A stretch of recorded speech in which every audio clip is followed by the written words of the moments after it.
nous avons des jours devant nous qui peuvent être compliqués. La situation n'est jamais de tout repos sur le territoire martinique. En tout cas, Contact Entreprise se donne les moyens, et grâce à vous, grâce aux adhérents, de pouvoir être un acteur pertinent pour apporter des réponses. Nous sommes beaucoup dans l'immédiateté, dans la réaction, dans l'actualité. Nous souhaitons aussi contribuer sur des réflexions de fond qui vont permettre à l'entreprise martiniquaise de trouver toute sa place. Et c'est dans ce cadre notamment que nous travaillons de temps en temps sur des petits livres, n'est-ce pas Lucie, je profite pour remercier Lucie, n'ont pas pu le faire au tout début de l'AG, pour le travail qui avait été accompli sur le petit livre vert de l'économie vertueuse. Voilà. Qu'on continue à faire vivre, d'ailleurs. De toute façon, c'est un sujet qui n'est pas un sujet qu'on peut clore. Et nos petits livres continuent en fait à accompagner notre action. Très récemment, on m'en a demandé la collection complète qui était destinée à un directeur général outre-mer dans l'Hexagone, voilà, qui souhaitait avoir accès à la collection complète des petits livres de Contact. Alors ces petits livres, ils vous appartiennent, ils nous appartiennent. Et donc on continuera à en produire grâce à vous. Pascal, je te repasse la parole. Ils sont disponibles en téléchargement sur notre site, même s'il nous reste quelques exemplaires à distribuer, notamment sur les derniers. Merci, Président.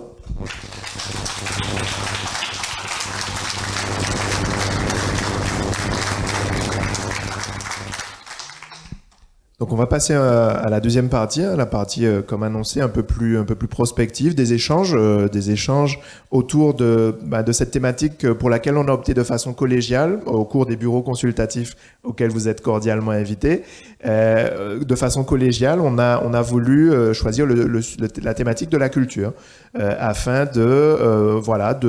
d'apporter notre expertise, notre façon de réunir des professionnels en atelier de travail afin de creuser vraiment de façon très concrète ces problématiques, de faire un état des lieux de l'existant, des projets existants, des entreprises existantes, mais aussi de prospectives, des porteurs de projets, je dirais florissants, des initiatives florissantes, pardon. Et voilà, l'idée c'est de lancer officiellement avec un invité d'honneur qui nous a fait l'amitié de venir, qui va venir tout de suite d'ailleurs se présenter. Vous pouvez venir, Monsieur Pomel. Et voilà, autour de la culture. Sans dire que on est sur une façon sous-utilisée, enfin une façon de présenter qui peut être à optimiser. Voilà, l'idée c'est de poser les bases de cette réflexion et de se poser la question en termes d'actualité, en termes de vision, de prospective. Est-ce que le secteur culturel, et par quel biais pourrait-on peut-être dynamiser, renforcer sa visibilité, renforcer sa portée, dans la mesure où sur un territoire de 1123 km², on a déjà vu par le passé que en termes de production culturelle, on était vraiment on avait un ratio extrêmement important sur la scène mondiale.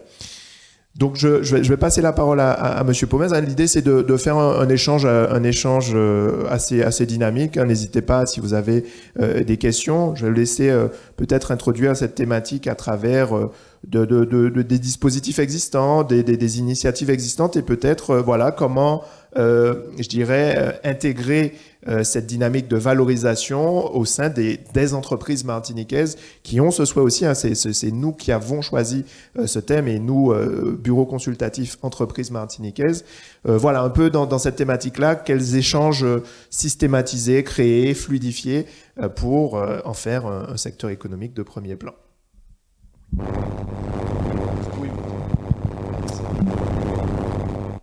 Eh bien, bonsoir à toutes et à tous. Merci à Monsieur le Président, merci à Monsieur le Directeur de m'avoir invité. Je sais que ça fait déjà un petit moment que vous êtes en recherche et que vous avez une volonté forte d'investir ce secteur qui est le secteur de la culture. Donc moi je suis Christophe Pomez, je suis directeur des affaires culturelles depuis maintenant plus de 3 ans en Martinique, et puis je suis accompagné ce soir de Servane Collery de Bolorelli qui est là-haut et qui est chargé à la fois de la communication et de l'entrepreneuriat culturel à la DAC. C'est un poste que nous avons créé, de même que nous avons créé récemment un poste de chargé de mission numérique, parce que je crois qu'il y a un virage très très important sur les industries culturelles et créatives. Donc du coup, je vous en ai déjà un petit peu parlé. On a déjà échangé sur ce point-là, où je vous ai dit que effectivement la culture était un secteur économique à part entière, et qu'on pouvait réfléchir sur comment développer le secteur, que ce secteur, il avait en Martinique une diversité et une richesse énorme dans la diversité culturelle, et qu'il y avait des champs qui avaient des modèles économiques tout à fait différents. On ne développe pas un musée comme le marché de l'art, comme l'industrie du cinéma, comme le monde de l'édition, comme chaque secteur de la culture a des règles économiques, des modèles économiques et des façons de structurer la filière.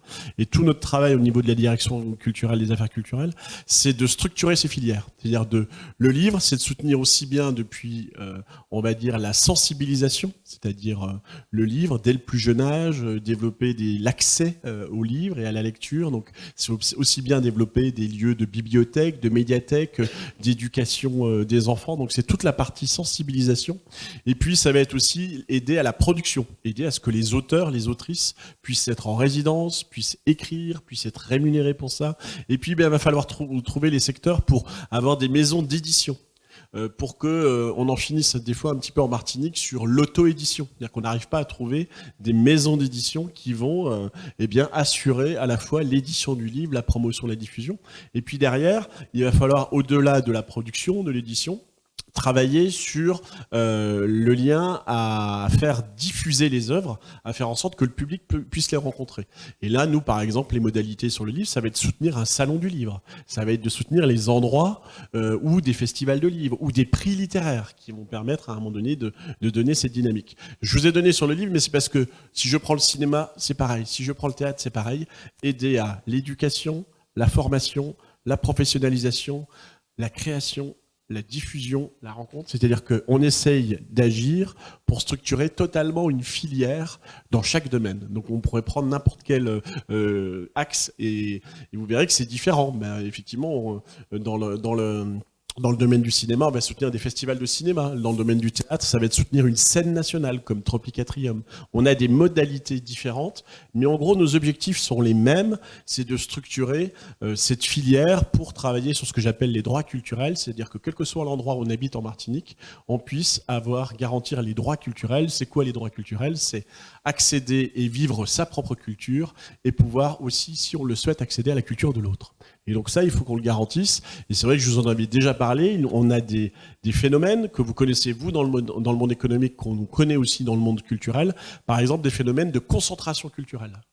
Si vous habitez dans le Nord, vous n'avez pas de librairie, vous n'avez pas d'endroit pour aller acheter un livre ou un corner, etc. Je fais exprès. C'est-à-dire que la question de la concentration culturelle, où sont les équipes artistiques, où est l'offre culturelle, où est-ce qu'on peut, etc., n'est pas la même sur tout le territoire. Elle est souvent concentrée sur le centre de la Martinique. Donc nous, on y travaille beaucoup sur cette question de comment travailler pour répartir davantage ou travailler sur cette offre-là.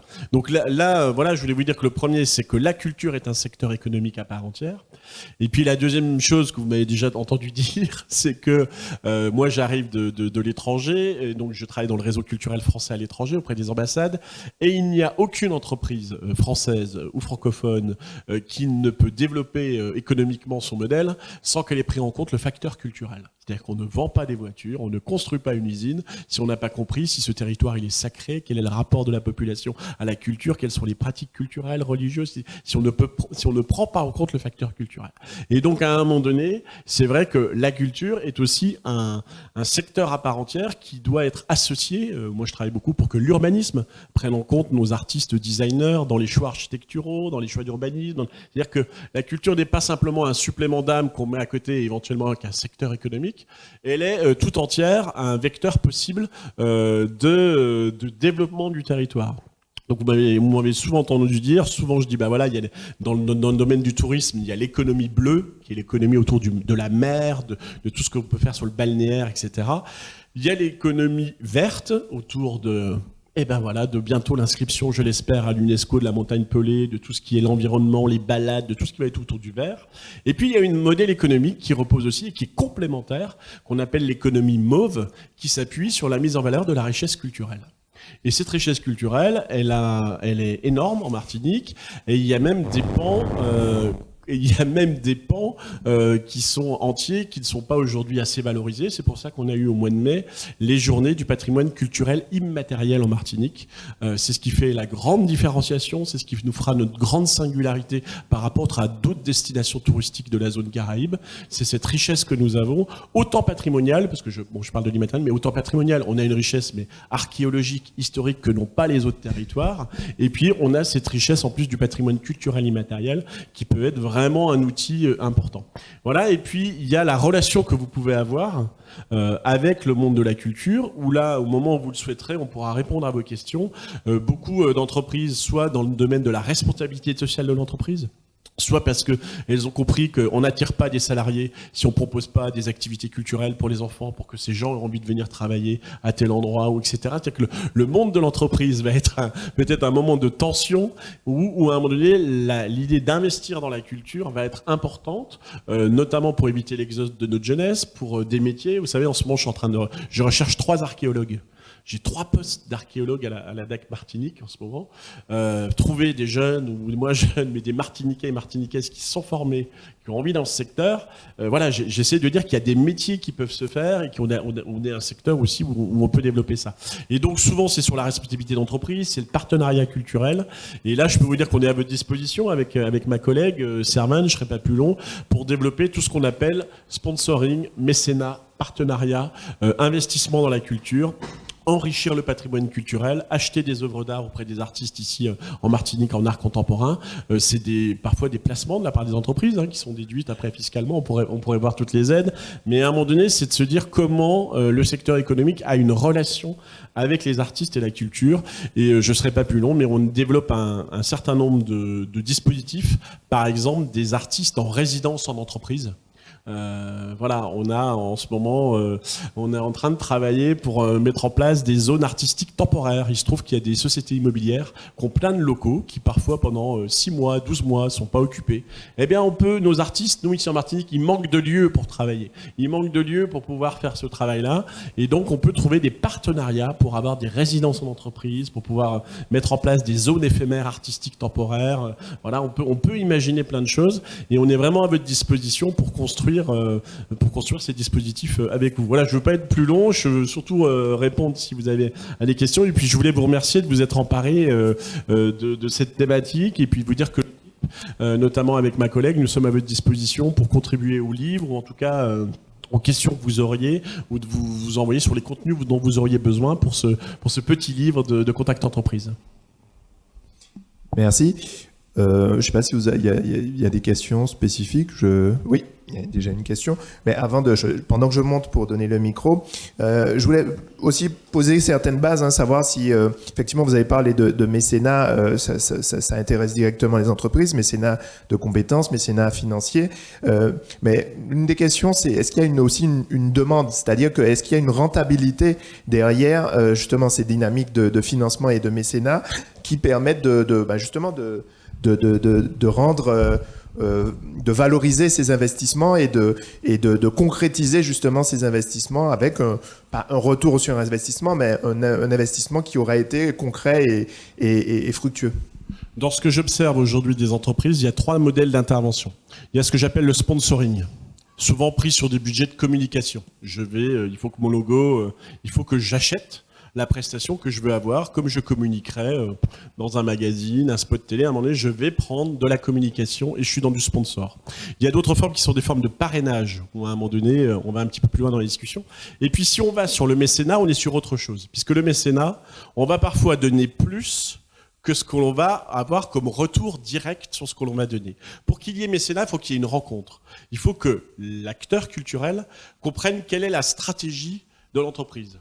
Je dis n'importe quoi. L'entreprise, elle dit aujourd'hui, je vis à Schulcher, j'ai 10% d'étudiants et j'en ai que 2% qui fréquentent ma structure. Et je voudrais toucher ce public-là. Eh bien, tiens, je vais faire un partenariat avec ce festival de hip-hop qui, lui, touche tel type de jeune qui est ma cible et lui, il a besoin de telle ou telle chose. Et d'un seul coup, il y a quelque chose qui va être en discussion, qui n'est pas de la com, qui n'est pas du clip. Tout ça, quand vous faites de la publicité, vous faites de la communication, je dirais, par de la fiction. Quand on fait du mécénat, on fait de la communication par l'amour, par l'affect. Parce que on est partenaire d'un projet où, à un moment donné, c'est plus que simplement un don peut être en nature, donc du mécénat en nature, du mécénat financier ou du mécénat de compétences. Et à un moment donné, c'est pas simplement cette relation-là. Il y a quelque chose qui se noue avec l'acteur culturel et qui fait qu'on va aller plus loin et qu'on va être dans du gagnant-gagnant et qu'on va trouver cette relation-là. Donc, ce que je peux vous dire simplement, c'est que une relation partenariale dans la culture, elle se nourrit. Elle se construit du fait que l'acteur culturel doit savoir quelle est votre stratégie à vous, quelles sont vos envies, où est-ce que vous en êtes au niveau de votre notoriété, de votre image, de votre stratégie d'entreprise. Et puis, de l'autre côté, il faut que les acteurs culturels, et vous avez posé la question, ils connaissent ce dont ils ont besoin. Ils ont besoin de telle ou telle chose. Et à un moment donné, on va se rencontrer là-dessus, y compris, ils peuvent avoir des besoins sur des publics. Je veux dire, quand on va rencontrer une succursale de voitures, on a peut-être besoin de 5 véhicules parce qu'on va faire un festival et on a besoin de faire naviguer les artistes, les auteurs, les réalisateurs, les acteurs. Mais on a aussi besoin de public et on va vous dire, mais pourquoi vos salariés ne viendraient pas à une séance spéciale de cinéma et il y aura une rencontre avec le réalisateur et d'un seul coup, on commence à être gagnant-gagnant sur plein de domaines où on va discuter des partenariats possibles. Excusez-moi si j'étais un peu long, mais c'est pour vous dire, effectivement, il y a ces 3 types de mécénat. Et aujourd'hui, le mécénat le plus régulier, c'est le mécénat financier, c'est-à-dire qu'on vient vous voir pour une demande, et on oublie parfois qu'il peut y être du mécénat de compétences. On met un informaticien, une demi-journée par mois, au service du site informatique, du festival ou de telle chose, ou alors du mécénat en nature, qui correspond totalement, par exemple, à un hôtel qui vous dit, je le dis souvent, au lieu de dire je vous fais une réduction sur les chambres, mais non, mais valorisez-le en mécénat. La chambre, elle coûte 100 €, on déduit 60%. C'est-à-dire, faites-le sous une forme qui puisse défiscaliser, qui puisse trouver gagnant-gagnant dans le secteur. Voilà, excusez-moi. Oui, bonsoir chers amis. Bonsoir monsieur Pomez. D'abord, merci pour l'aide que la DAC apporte depuis un moment maintenant au Festival Les Révoltés du Monde qui a lieu chaque année, qui en était à sa 6e édition à la fin du mois de mai. Ce support est indispensable. Alors, des félicitations et puis une petite information qui vous expliquera à quel point on a encore beaucoup de chemin à parcourir. Alors, les félicitations, ben, c'est pour Pascal et le comité, je dirais les adhérents et leurs représentants au sein du bureau qui ont pris la décision de s'investir dans la valorisation de cette problématique et si la culture devenait un secteur économique de premier plan en Martinique. Pourquoi je vous félicite? Parce qu'il y a quelques années, je ne sais pas, avant que je ne parte, j'ai essayé d'introduire donc cette question et c'est pas passé parce que je crois que j'ai été un mauvais avocat. Peut-être qu'il fallait attendre et comme je suis quelqu'un un peu impulsif, peut-être que j'ai planté la graine et que maintenant elle est en train de s'épanouir et j'en suis ravi. L'anecdote, enfin c'est pas une anecdote, l'information qui est pour moi d'une grande tristesse. Il y a eu le 26 mai dernier, un événement d'une grande importance sur le plan culturel. C'est un concert qui s'est appelé Eia Kassav. Ce concert, enfin, on a le résultat, hein. Il y a eu 6500 personnes, plus de 40 musiciens qui ont travaillé à cette occasion-là, et vous imaginez l'écosystème économique, l'écosystème qu'il y avait autour concernant la sécurité, le gardiennage, la restauration, la communication, etc., etc. Alors l'information, je vous la donne, c'est un peu brutal. C'est que le chef d'entreprise de la Palus Arena a fait un dossier comme il me semble que c'était normal pour pouvoir être aidé sur une manifestation de cette ampleur qui intervenait en plus pour tous ces gens qui ont travaillé après 3 années de chômage technique. Hein. Les musiciens ne se sont pas produits, les gardiens n'ont pas gardé, etc. etc. Donc il y a une demande qui a été faite à la CTM. Aujourd'hui, je pense que c'est une erreur et que ce sera réparé quand même.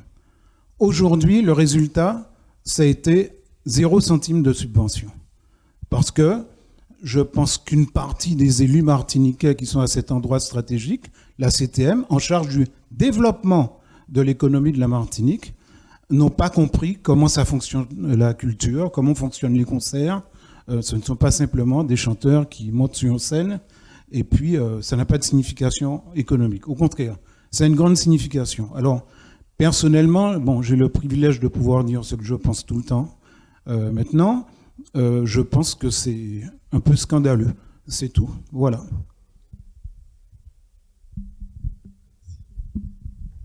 Alors, bonsoir à toutes et à tous. Bonsoir, Monsieur Pouvez. Merci d'être là. J'aurais deux questions et peut-être une troisième qui est liée à la deuxième. Alors, première question. Et si la culture devenait un secteur économique, combien pèse la culture, l'emploi culturel aujourd'hui? Est-ce qu'on a une idée et qu'est-ce qu'on met dans qu'est-ce qu'on appelle emploi culturel? Deuxième aspect, par rapport à cette question d'emploi, quel serait le secteur culturel qui pourrait être le plus, on va dire, générer dans l'avenir, créer le plus d'emplois? Et puis peut aussi profiter, donc troisième question, de votre œil extérieur. Vous avez dit que vous êtes là depuis 3 ans, que vous avez œuvré à l'international. Avec cet œil neuf, selon vous, quel est le secteur, l'événement qu'on pourrait ici valoriser en termes culturels par rapport à notre attractivité, hein, puisqu'on œuvre pour l'attractivité de la Martinique. Donc, est-ce qu'il y a quelque chose qu'on ne voit pas, enfin que vous percevez, qui pourrait promouvoir la Martinique?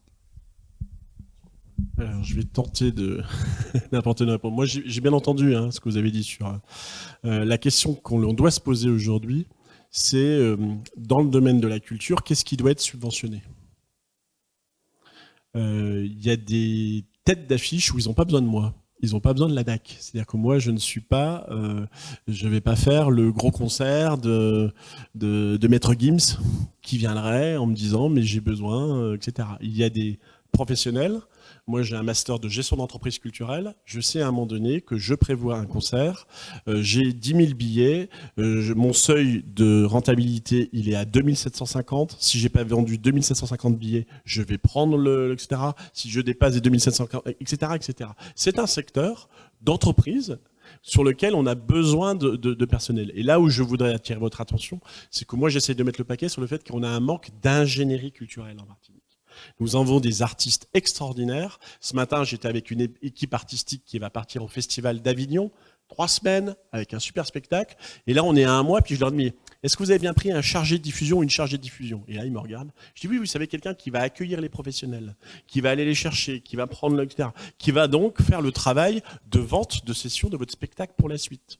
Et donc, ce que je veux dire, c'est que nous manquons de tous ces métiers qui sont autour de nos artistes. Et ce que j'appelle, moi, l'ingénierie culturelle. Et c'est là où on doit monter en compétences. Donc, je ne sais pas, mais ce que vous posez aussi comme question, c'est qu'est-ce qu'on doit aider? Et c'est vrai que nous, par exemple, au sein du ministère des Cultures, on est sur l'émergence. On est souvent sur les jeunes talents, la jeune création. Ceux que vous n'irez pas voir parce qu'ils ne sont pas encore connus. Mais si on ne va pas les voir à un moment donné et les découvrir, on ne les verra jamais. Donc c'est vrai que nous, on fait un travail d'éducation à la curiosité et à la prise de risque. Parce que souvent, on est complémentaires des collectivités. Mais les programmateurs et les collectivités, qu'est-ce qu'ils prennent? Ils prennent un spectacle déjà fait. Ils prennent un concert déjà. Ils vont pas, et c'est la vraie question, prendre le risque, comme on peut le faire nous pour l'instant, et c'est le ministère de la Culture qui le fait, d'aller sur l'émergence des talents. Bon, ça c'était la première remarque. Sur le poids de l'emploi culturel, je suis un peu gêné. Je suis un peu gêné parce que ça va avec les questions de reconnaissance du secteur et des professionnels. On est en train de monter un travail pour que tous ces artistes qui, avant la crise sanitaire, étaient payés de la main à la main, dans les bars, dans les hôtels, dans les restaurants, tous ces artistes qui sont été sans droit quand il a fallu à un moment donné aller chercher le chômage partiel ou etc. Eh bien, on est en train de remettre en place un cycle vertueux pour qu'il soit déclaré. Donc, moi, je pense qu'il y a une sous-déclaration et qu'il y a une sous-mesure de ce que représente réellement le poids de la culture officiellement en Martinique. Donc c'est plusieurs milliers d'emplois, il y a 2500 personnes qui ont des contrats d'intermittence, et puis malheureusement sur ces 2500, il y en a que 130 en Martinique qui vont entrer dans le régime de l'intermittence, qui auront suffisamment de cachets, de contrats, parce que on est dans un secteur où il va falloir inciter les gens à déclarer, à rentrer dans un système vertueux, etc. On est en train de faire avec un système qui s'appelle les cafés culture. On est en train de proposer aux hôtels, aux restaurants, à tous les lieux qui ne sont pas des lieux forcément de concert, de s'inscrire au dispositif café culture. On est en train de le faire avec la collectivité territoriale de Martinique. Et donc, ils vont être aidés à déclarer. Quand ils vont déclarer, il y a une grosse partie il y aura, on va dire, toutes les charges qui vont être prises en charge par le dispositif café culture. Tout ça, c'est pour rentrer dans une logique de générer des droits, de se sentir professionnel. Et la particularité des professionnels de la culture en Martinique, c'est qu'ils doivent être encore plus polyvalents que dans les autres territoires. Je fais ça dans le sport. Si vous travaillez dans l'Hexagone, ben, vous faites le tir à l'arc l'été et puis vous faites le ski l'hiver. Et bien nous, nos artistes ici, il faut qu'ils puissent faire un festival de théâtre, puissent aller tourner des clips, être technicien lumière sur un tournage de clip, faire un truc de tournage de cinéma. C'est-à-dire que il y a une polyvalence parce qu'on ne vit pas facilement de son art quand on est sur un marché qui est aussi petit que celui de la Martinique. D'où l'idée, deuxième idée, c'est qu'on ne peut pas travailler qu'à l'échelle de la Martinique. Quand on travaille sur le jazz, sur la musique, les musiques actuelles, on va travailler sur les Antilles, sur la destination Amérique, on va élargir notre stratégie pour pouvoir avoir le poids là-dessus. Sur ce qui va être dans le secteur culturel, je vais rien vous apprendre là-dessus. La démocratisation culturelle depuis 30 ans, elle s'est pas faite sur les concerts, par exemple. Les billets, ils sont de plus en plus chers chaque année. Là où s'est faite la démocratisation culturelle, c'est sur ce que j'appelle la culture à domicile. Et l'enquête qu'on a donnée en octobre dernier sur les pratiques culturelles des Martiniquaises et Martiniquais montre que le taux d'équipement à la maison est même supérieur de celui de l'Hexagone, c'est-à-dire les box, les télés, les radios, les smartphones, les tablettes, etc. On est très équipés. Et donc j'ai envie de dire que malheureusement ou pas malheureusement, je n'ai pas à juger de ça. Mais la démocratisation culturelle, c'est-à-dire là où on a le plus de pouvoir d'achat, là où les équipements sur 30 ans sont devenus de plus en plus accessibles ou moins chers, comme les décodeurs, les choses, les lecteurs de DVD, tout ça, etc. Eh bien aujourd'hui, c'est là où se fait la démocratisation culturelle, là où le livre a augmenté, là où le spectacle vivant, les concerts n'ont pas diminué, bien au contraire. Et donc du coup, il y a des secteurs qui sont donc ce que j'appelle la culture à domicile, sur lesquels je pense qu'il ne faut pas lâcher. Et quand on est sur un territoire insulaire, l'enjeu du numérique, mais pas dans l'enjeu simplement d'avoir la fibre et puis de couvrir toute la Martinique pour recevoir les productions américaines. C'est de se dire quelles sont nos startups, nos créateurs, comment on peut faire de la post-production ici, comment on peut développer. Donc je crois au secteur des industries culturelles et créatives, je crois à la mise en place des tiers-lieux numériques, des lieux qui seront complémentaires des entreprises, où d'ailleurs les gens peuvent, quand ils sortent du travail, aller faire un tour sur un Fab Lab, sur des endroits connectés, etc., avec de la convivialité. Bref, il y a quelque chose à travailler. Je dis pas qu'il faut pas s'occuper des autres secteurs, mais je sais que celui-là, celui des industries culturelles et créatives, il est très porteur et nous avons un hub extraordinaire avec Martinique Digital, nous avons recensé des compétences, on a des intérêts et vous le savez comme moi, 40% des métiers du numérique, on ne les connaît encore pas. D'ici 4 ans, il y a plein de nouveaux métiers qui vont apparaître. Donc pour moi, c'est un secteur important, c'est que la Martinique ne loupe pas le virage numérique de ce qui est en train de se passer mondialement sur le secteur des industries culturelles. Voilà, si pour être, j'espère, le plus synthétique. Alors sur l'attractivité, c'est autre chose. Moi, je pense qu'il y a un travail, et on va le faire avec un hackathon au mois de novembre sur numérique, tourisme et culture.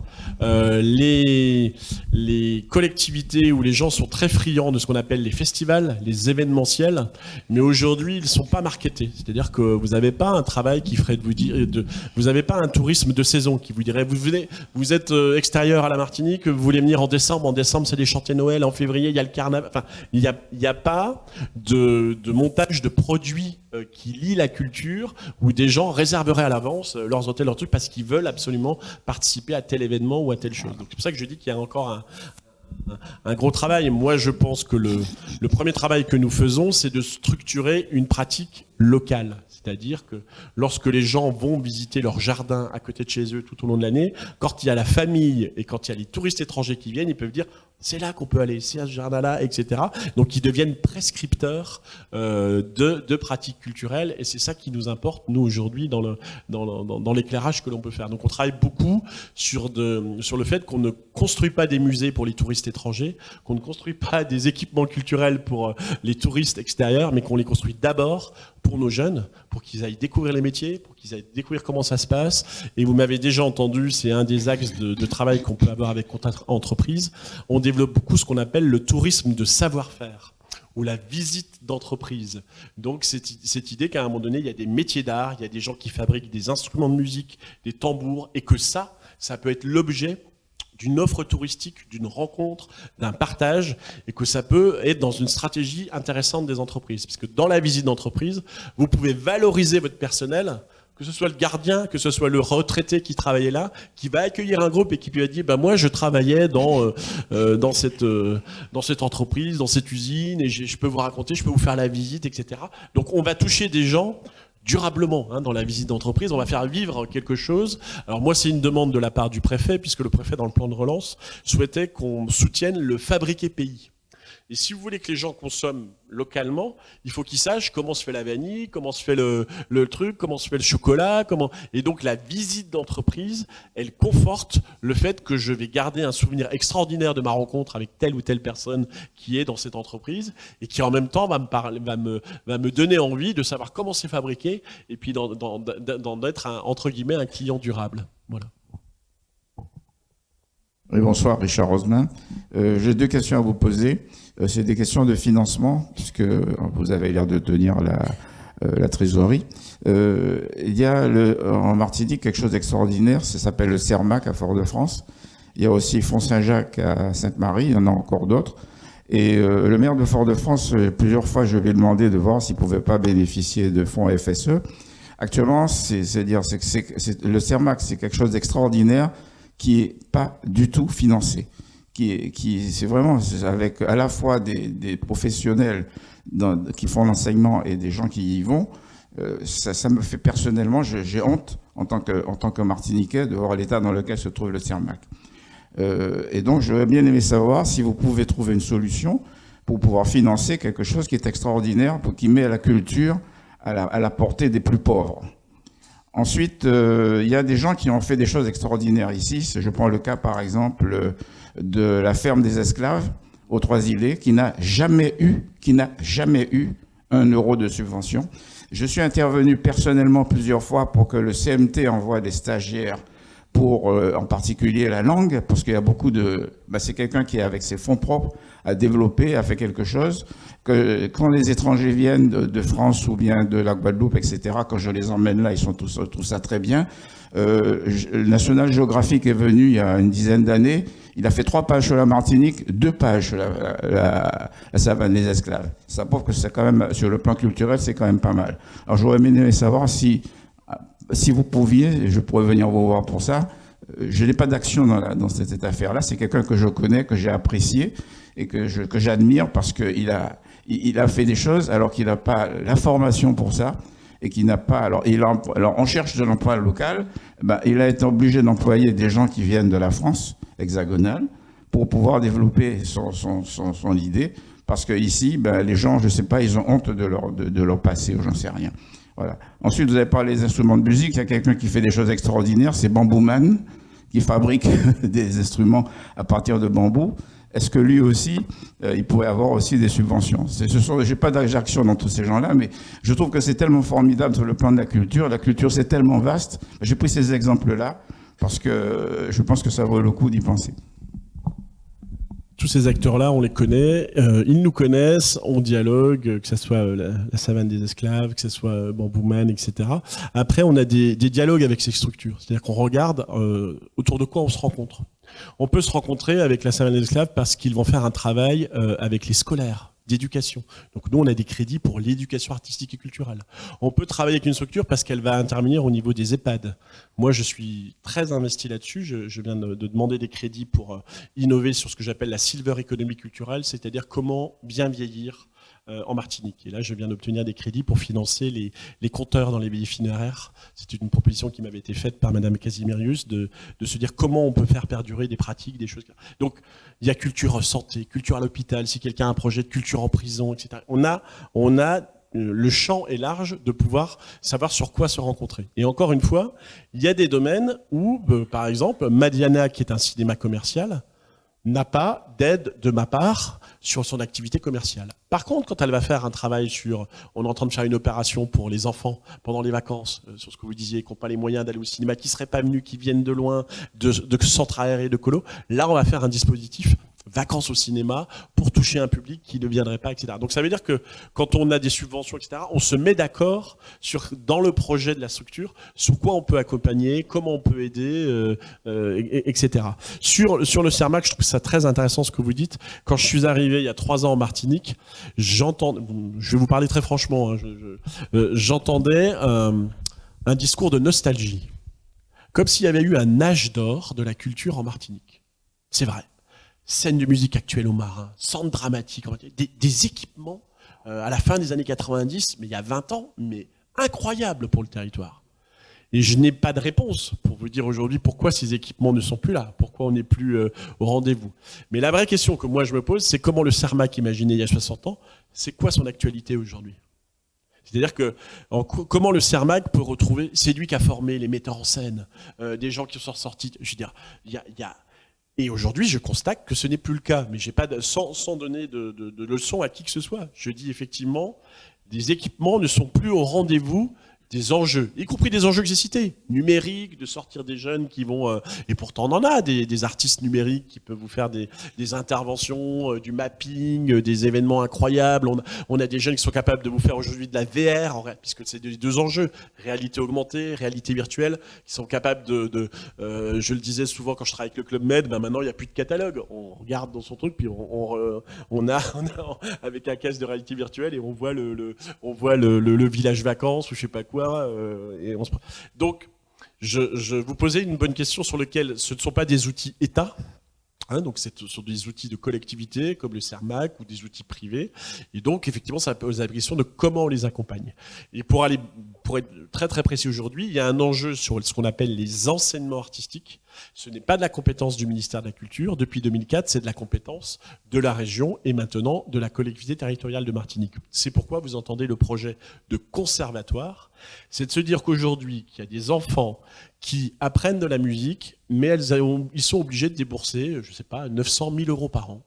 900 euros pour aller chercher des cours privés parce qu'il n'y a pas une offre publique, comme il peut y avoir sur d'autres territoires, d'un conservatoire présent sur plusieurs sites en Martinique et qui donne de la possibilité d'accéder à l'apprentissage de la musique, du théâtre, des arts plastiques, etc. Ça, c'est pas une compétence État. Il y a la volonté de la mandature de la CTM de structurer un conservatoire sur plusieurs sites. C'est effectivement un enjeu fondamental. Et dans ce conservatoire, le CERMAC peut jouer un rôle, les ateliers théâtre de la Tropicatrium peuvent jouer un rôle, l'école de musique de la Coussemblée peut jouer. Enfin, ça peut être un réseau. Mais vous avez raison, on a par exemple ce déficit-là, c'est-à-dire que longtemps on a pensé que la musique c'était inné. Voilà, on a ça on a le rythme, on a le truc, il n'y a pas besoin d'école pour ça.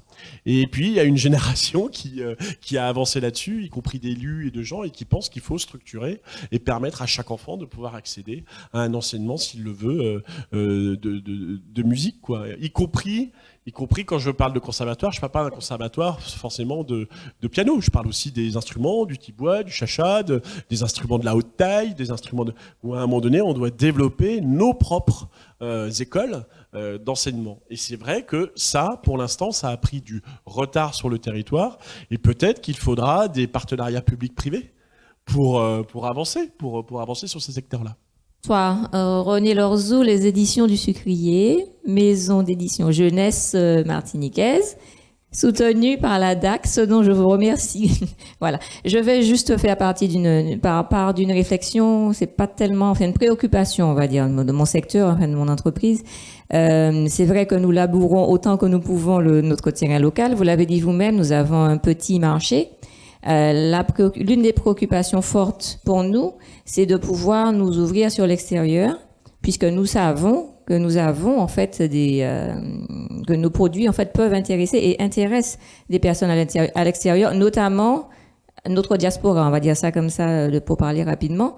Simplement, quand nous sommes des petits opérateurs comme cela, nous n'intéressons pas les diffuseurs, distributeurs. Alors, ce que je dis là ne concerne pas uniquement la petite maison d'édition martiniquaise que je suis, mais concerne toutes les petites maisons d'édition sur le territoire national. Les petits opérateurs n'intéressent pas les diffuseurs, distributeurs. Or, nous avons en fait un double problème à résoudre puisque nous sommes là où nous sommes, éloignés de certains centres décisionnaires, éloignés d'une bonne partie de cette clientèle qui est le plus nombreuse. Et en fait, il faudrait que nous arrivions à trouver une solution, peut-être trouver des diffuseurs-distributeurs qui soient multisectoriels et qui puissent accepter de diffuser et distribuer, soit des produits culturels différents, pourquoi pas, ou alors on pourrait imaginer un diffuseur-distributeur qui pourrait distribuer aussi bien de l'artisanat que d'autres types de choses, mais pour que nous ayons une plateforme en fait qui soit à l'extérieur pour nous permettre de toucher cette clientèle dont nous avons besoin. Je crois que vous avez raison. Je pense que là, vous êtes dans le lieu où moi qui avais accompagné des voyages économiques de clubs d'affaires ou des choses comme ça, il faut emmener des acteurs culturels. C'est-à-dire que parfois, il faut penser à emmener, même si on est dans le domaine de l'industrie, quelque chose qui va faire qu'on va aussi travailler sur l'identité culturelle, qu'on va offrir des objets ou des choses et qu'on va aussi avoir quelque chose d'un petit peu plus fort dans le secteur culturel. Voilà. Après, vous êtes sur des problématiques qui sont fortes, qui sont nos particularités locales. Parce que quand on est éloigné ou isolé, ou on a des... Et par exemple, moi, tout mon travail de directeur d'affaires culturelles, c'est de mener la feuille de route, notamment de la nouvelle ministre de la Culture, donc c'est de mettre en place, en œuvre cette feuille de route, mais en l'adaptant aux particularités du territoire. Alors par exemple, si vous êtes dans le livre, je sais pas, moi je vais travailler sur les aides pour les librairies, puis on va me dire non, mais les lieux de stockage, c'est pas éligible. Je dis ah bah oui, mais sauf que moi, ils viennent par bateau mes livres, et donc je dois trouver un stockage, donc je veux que les mètres carrés de stockage soient éligibles à la subvention de l'aide à la librairie. Je suis désolé, on va essayer de travailler pour que on adapte les critères de l'intervention de la puissance publique. Et donc tout mon travail, c'est de pouvoir expliquer les particularités que vous vivez dans les soucis de distribution, de diffusion, de ceci, de cela, pour demander à mon ministère, non pas de faire des exceptions de droit, c'est pas ça, c'est d'adapter la politique menée à la réalité du territoire. Et ça, je vous avoue que ça met du temps, mais que c'est un enjeu très très important sur ce que vous dites. Et effectivement, l'enjeu, c'est quand même de structurer, et donc c'est aussi dans la coopération internationale, notre stratégie à l'international. Où là, on en a deux, nous, au niveau de la DAC. Vous avez des pays avec lesquels on va travailler sur plutôt de la formation, de la co-formation. Je pense à tous les pays de la Caraïbe. On va travailler avec Haïti. On va avoir sur des coopérations culturelles fortes et des enjeux de co-formation. Et puis on va avoir des pays où on sera plus sur des ouvertures de marché. Je pense aux États-Unis, au Canada, etc. Où on va travailler différemment. Où là, on va faire en sorte que nos artistes, que nos distributeurs soient bien dans les repérages. Mais c'est un gros travail et ça demande aussi un soutien à votre présence sur tout ce qui est rendez-vous professionnel. Pour vous, c'est sur des salons du livre, sur des endroits où on travaille. Et puis aussi, pour qu'il y ait la diffusion, il faut, je le dis souvent, travailler avec la diaspora qui peut habiter ailleurs. Il y a très peu de dossiers. Il y a en ce moment un projet, ça s'appelle les Îles de France. les Îles-de-France en ce moment pour le 26 juin. Il y a des concerts à Paris. C'est Marissia Pourpoint qui fait un travail sur Eugène Menat et l'idée c'était de travailler sur tous les ultramarins qui vivent en dehors de leur territoire ultramarin. Et de comment leur proposer, alors moi je m'intéresse à la jeunesse, j'en ai déjà parlé, la malnutrition avant 3 ans des petits, des comptines, des chansons en créole pour continuer à transmettre au-delà du territoire les envies de garder du lien avec le territoire et peut-être un jour de revenir. Et tout ça c'est dans une stratégie de ce qu'on appelle d'influence ou de diplomatie d'influence. On garde des sonorités dès l'enfance, ce qui fait qu'on va retrouver ce plaisir du créole et pas l'abandonner. Donc on oublie des fois, comme vous dites, de s'adresser à la diaspora, ou de tous ceux qui vivent hors du territoire, avec qui il faut continuer qu'on ait un dialogue, notamment culturel, pour savoir d'où on vient et quelle est notre identité. Dernière question.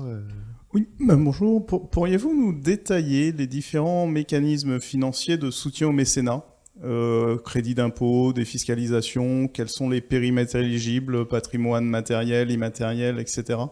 Enfin, voir en fait quels sont les différents axes de soutien où les entreprises pourraient intervenir et donc comment elles pourraient être accompagnées de ce fait-là. Alors là, ce que je peux vous poser, et ma collègue Servane Collery de Borelli est là, nous avons des conventions type de mécénat, de sponsoring, tout ça, et qui peuvent spécifier les choses. Mais en gros, dans l'idée du mécénat, cela dépend de la structure avec laquelle vous travaillez. Est-ce que vous travaillez avec une équipe artistique qui a une association reconnue d'intérêt général? Est-ce que c'est une fondation reconnue d'utilité publique ou pas? Donc il y a 2 formes aujourd'hui d'intervention. C'est soit vous liez avec une convention de mécénat qui va préciser, qui va dire je produis de la compote, je vais vous mettre 4 palettes de compote, elle a une valeur, on va inscrire cette valeur et vous allez pouvoir avoir un don, un certificat qui va vous permettre de déduire dans la limite de 5 pour 1000 du chiffre d'affaires, etc. Bon, tout ça peut vous être expliqué, qui permet de défiscaliser ou en tout cas les apports de la convention de mécénat, que ce soit financier en disant j'ai donné 10 000 euros, que ce soit en nature et c'est la valeur de ce que vous donnez, ou que ce soit de compétences, qui est de dire j'ai mis 2 jours par semaine du personnel qui va vous accompagner sur la com ou je sais pas quoi, ça a telle valeur au niveau du salaire et donc on va le valoriser dans la forme dans une convention de mécénat. Ça dépend aussi si l'entreprise elle paye des impôts commerciaux, elle n'en paye pas, tout ça on pourra l'expliquer en fonction de la structure. Et vous avez d'autres structures, et on en accompagne en Martinique, qui vont créer leur propre fondation. C'est-à-dire qu'ils vont ou un fonds de dotation, ou une fondation, ou enfin il y a plein d'outils possibles qui vont permettre eux-mêmes de défiscaliser directement avec un outil que l'entreprise garde et maîtrise. Voilà. Et ensuite, vous pouvez avoir d'autres dispositifs type club d'entreprise, comme on peut avoir un club d'entreprise attaché à une équipe de foot, comme on peut avoir une club d'entreprise attaché à un théâtre, où à un moment donné, on est plusieurs, et un club d'entreprise, eh bien, on va se mettre tous d'accord, on va même faire venir d'autres entreprises que l'on connaît, parce qu'il y a tel ou tel besoin, et on va se mettre autour d'un projet pour le faire vivre autour de ça. Et puis ensuite, vous avez la culture comme objet d'investissement. Alors c'est souvent, je le développe dans les phénomènes d'art contemporain, où à un moment donné, on peut acheter des œuvres. Elles sont donc en charge pour les entreprises. Et ces œuvres, avec un peu de chance, elles prennent de la valeur. C'est un investissement, comme vous feriez un investissement dans de l'immobilier ou un autre investissement. Vous décidez de soutenir la création contemporaine et les artistes sur ce territoire. Ça, c'est encore une autre forme d'intervention et qui peut, entre guillemets, défiscaliser, en tout cas, être retiré des charges de l'activité. Voilà un peu comme ça, brosser le tableau. Mais vraiment, si envie, je propose que Servane, vous puissiez transmettre à notre directeur là, les outils types. Et puis on a une brochure sur le mécénat, sur voilà, un des enjeux qui me semblait intéressant. J'ai pas eu le temps de le faire encore en Martinique. Je voulais inviter l'ADMICAL, qui est l'association pour le développement du mécénat industriel et commercial, pour venir faire une formation et nous aider à aussi connaître les enjeux, savoir dans quel secteur on investissait. Aujourd'hui, c'est plus dans l'environnement, dans le social. Avant, c'était plus dans le sport, la culture, dans quel type d'événement, voilà. Mais et encore une fois, tout ça, ce n'est que grâce à une rencontre. C'est pas la même chose si vous financez du jazz ou si vous financez de la marionnette. Enfin, chez Express, vous touchez pas les mêmes publics, vous n'êtes pas sur la même action. Donc, il y a un moment donné, il y a une rencontre qui doit se faire. Et puis, souvent, ce que j'ai repéré, c'est la chef d'entreprise ou le chef d'entreprise qui a une passion à un moment donné, qui a une passion cinématographique, qui a des choses, et puis ou qui elle-même est autrice, auteur, et qui va se lier dans quelque chose qui va au-delà d'un rapport de convention ou de partenariat ou de sponsoring, mais qui va dans une vraie envie d'une relation avec des artistes. Et voilà, souvent ça, le début, on le fait peut-être comme ça des fois par hasard, et puis après il y a des vraies rencontres qui font que vous allez accompagner un artiste, puis d'un seul coup il est invité à la Biennale de Venise dans 2 ans, puis que vous allez mettre en action, puis vous dire tiens, mais j'ai aussi des autres entreprises là en Italie qui et donc c'est comme ça que se montent les projets et l'envie d'accompagner des projets artistiques et culturels.